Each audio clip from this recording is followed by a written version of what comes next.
Hello once again, everyone. Original Blood Ace back again, and this time I got two topics to go over. First of all, as you can see, we got some Splatoon going on here, because Nintendo of Japan, or well, whatever, the Japanese version Splatoon website has been online now, or is online now, I should say. That was kind of a tongue twister to say. So if you're a fan of Splatoon, you can go there and check it out. Now, since this is on the Wii U gamepad here that I'm looking at, the music in the background is not playing, but if you go there on, probably even on a phone, or on your PC, you will be greeted with the Splatoon music, you know, the da-na-na-na, that type of thing. The very catchy song. So, go check it out. Now let's flip over to the next thing. Actually, you know what? There's actually two more stories. There's one I forgot about. Let's talk about this one first, which I just heard about, which is that apparently Netflix is making a Legend of Zelda TV series. Now, this is rumor, apparently, but they're saying here, the Wall Street Journal, I don't know why they would be the ones reporting on this, is reporting that Netflix and Nintendo are teaming up to create a live-action TV series based on the Legend of Zelda franchise. The series is in its early stages, but sources say it's set to be like Game of Thrones, but for families. It's so early in development that they haven't even gotten a writer yet. No. I really hope this is not true. Game of Thrones is stupid. I don't know why so many people love it, but to me, it's just... It's... lame is not a strong enough word to describe it. It's the COD of TV shows. It's so popular for no other reason other than it's because it's popular. Zelda. Remember last time that there was a Zelda cartoon TV series? Didn't work out so well. I don't want my favorite franchise turned into a, well, it's a Nintendo family TV program. No, we don't want that shit. If it was an actual movie, kind of like that April Fool's one from Machinima a long time ago, back in, what was that, 2011? Then I'd be fine with it, because that actually looked badass. But I don't want this one where it's like a live-action Zelda series for families.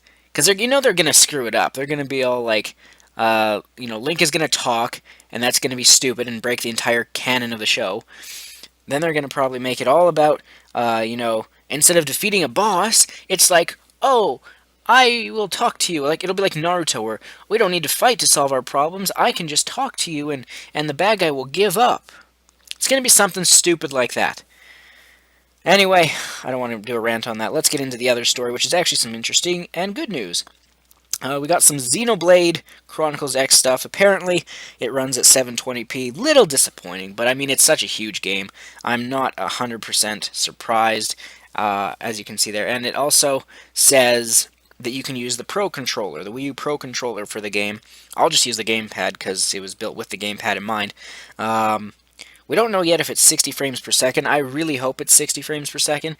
The 1080p thing, like, for all the graphics cores, is not really extremely important. I mean, they could have achieved 1080p if they really wanted to. They probably would have had to delay the game a little bit longer. But 60 frames per second is a much more important key aspect than 1080p. I'll take 720p 60 frames per second over 1080p 30 frames per second any day of the week. So that was the first little bit for Xenoblade, and the other one is we finally got some news on the online elements of Xenoblade Chronicles X. So apparently, where does it say here? It will feature 4-player online quests and also 32 players indirect online. This mode will basically be for information exchange and item trading. So, yeah, basically, the main story itself is completely single-player. That's all you. And that's what we thought it was, end of discussion. That's as far as it went. And some people were disappointed, rightfully so. I wanted a bit of multiplayer to it as well, even if it was optional. But it's nice to know that there will be side quests that you can actually play with 4 friends. Well, you and 3 others, I guess. And I'm guessing that's... People have been saying, well, what about... How do we communicate with our friends that we're playing? If you watch the very first trailer of Xenoblade Chronicles X, back when it was just X, there was a chat box on the side, and I'm thinking it might be something like that, where you have to use text-based things, where you could plug in a keyboard to the Wii U or whatever, and just type what you wanted to say, or, manually click each letter with you using the gamepad. Actually, maybe it would even do that with the gamepad popping up the on-screen keyboard. So, I mean, Online Quest for 4 players, it's not the main game itself, but it's still probably like, take down these giant beasts together and then you get rare stuff and stuff like that. Or explore a new mysterious place that hasn't been explored yet in the main game, or who knows. But either way, it's good that there is at least some kind of online 4-player co-op. And then this kind of was a shocking thing. Not the item trading part, that's kind of cool, but 32 players. Now, granted, this is going to most likely be, what do you call it? In a, like, it's just an in-game lobby, basically. Like in a hub, basically. Where there's just going to be 32 people walking around and you can kind of talk to them. Imagine if you played Monster Hunter 3 Ultimate on the Wii U, then you would know that in online, you just, before you head out on a mission, you're in like a hub area, the port, and you can just kind of chill there with friends and everything. Now, we still don't know about voice chat.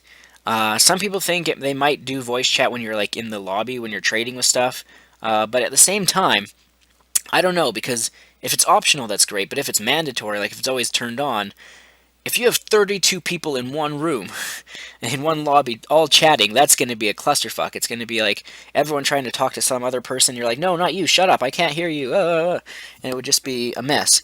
So, I don't really know yet. I do hope for some kind of voice chat because Lord knows we fucking need it in some of these games. But yeah.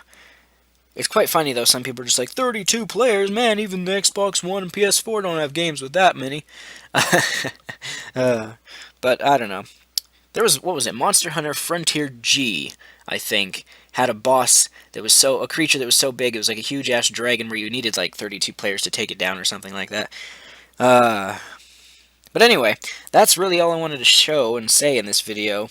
What was there? So there was the Splatoon, I already said. I talked about that Zelda bit and the Xenoblade news. Yeah, I think that's about it. One other thing before I go. I know it's been fucking forever, but I finally got around to doing the next chapter of The Adventures of Nindragon, so if you didn't read my tweet about it being up last night, then you can go and read it if you are interested in reading the story. It's a pretty brutal story, or brutal chapter, I should say. But anyway, I hope maybe to do a little bit more of a regular schedule with my Adventures of Nindragon story. I used to do it like every other day, and now I'm doing like once every few fucking weeks. Maybe I'll do another chapter tonight, we'll see. Anyway, I'm Original Blood Ice, as always. Stay tuned! More videos coming soon! As always.